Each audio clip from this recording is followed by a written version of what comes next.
Hello, I'm Josh Lauer. I'm Zach Manning. This is Eyewitness News on Channel 5. Breaking news. This just in. Charles Lindbergh has crossed the Atlantic Ocean for the first non-stop solo flight. Yesterday, on May 20th, 1927, at 7:52 a.m., he began his 33.5-hour journey.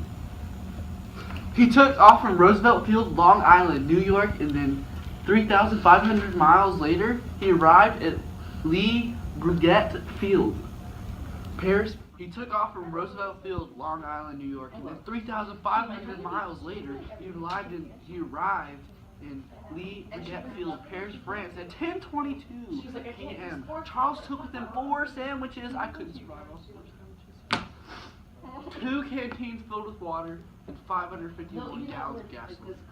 Midway through the flight, Lindbergh said he was flying in sleet and was determining if he should turn back or keep going. It was a good thing he chose to keep going. Lindbergh also said he was flying in fog. He had to find ways to get around the fog, clouds, and sleet. Here's a live look at the planes crossing the Atlantic. The reason Lindbergh did this was because he would win $25,000. After touching down in Paris in his plane named the Spirit of St. Louis, he was gifted the name the Lone Eagle and the Lucky Wind. Lindbergh was not the very first person to cross the Atlantic. He was the first to do it solo, non-stop. Many people attempted this, but since the technology wasn't there, they failed and got lost at sea and died in the Atlantic. It was difficult for aviators to fly this long because they really couldn't find out where they were due to lack of navigation tools.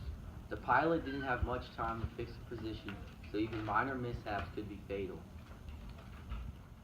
This flight will be the first of many more to come. Right now, aviation is very dangerous.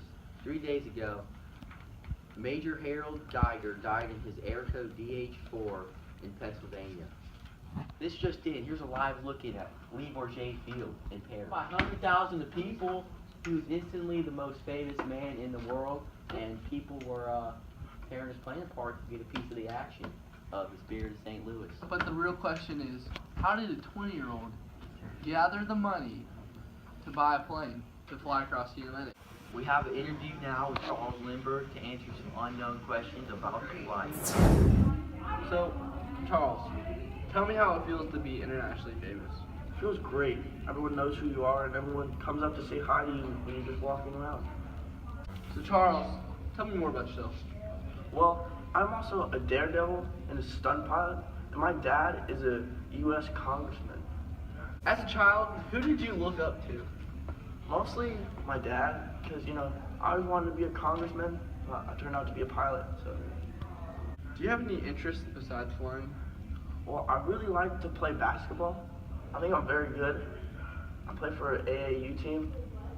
Yeah. Interesting. Okay, when you sleep at night, do you snore? Occasionally. Do you have a girlfriend or a wife? I do have a girlfriend.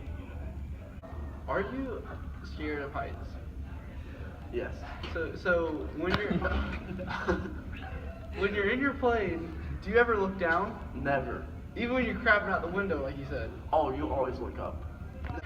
What position do you? Can you sample it, or can you demonstrate that for me? Well, you see, let's say It's like the roof is like really short. Window. You just kind What's your plans for the future? Do you plan on having kids?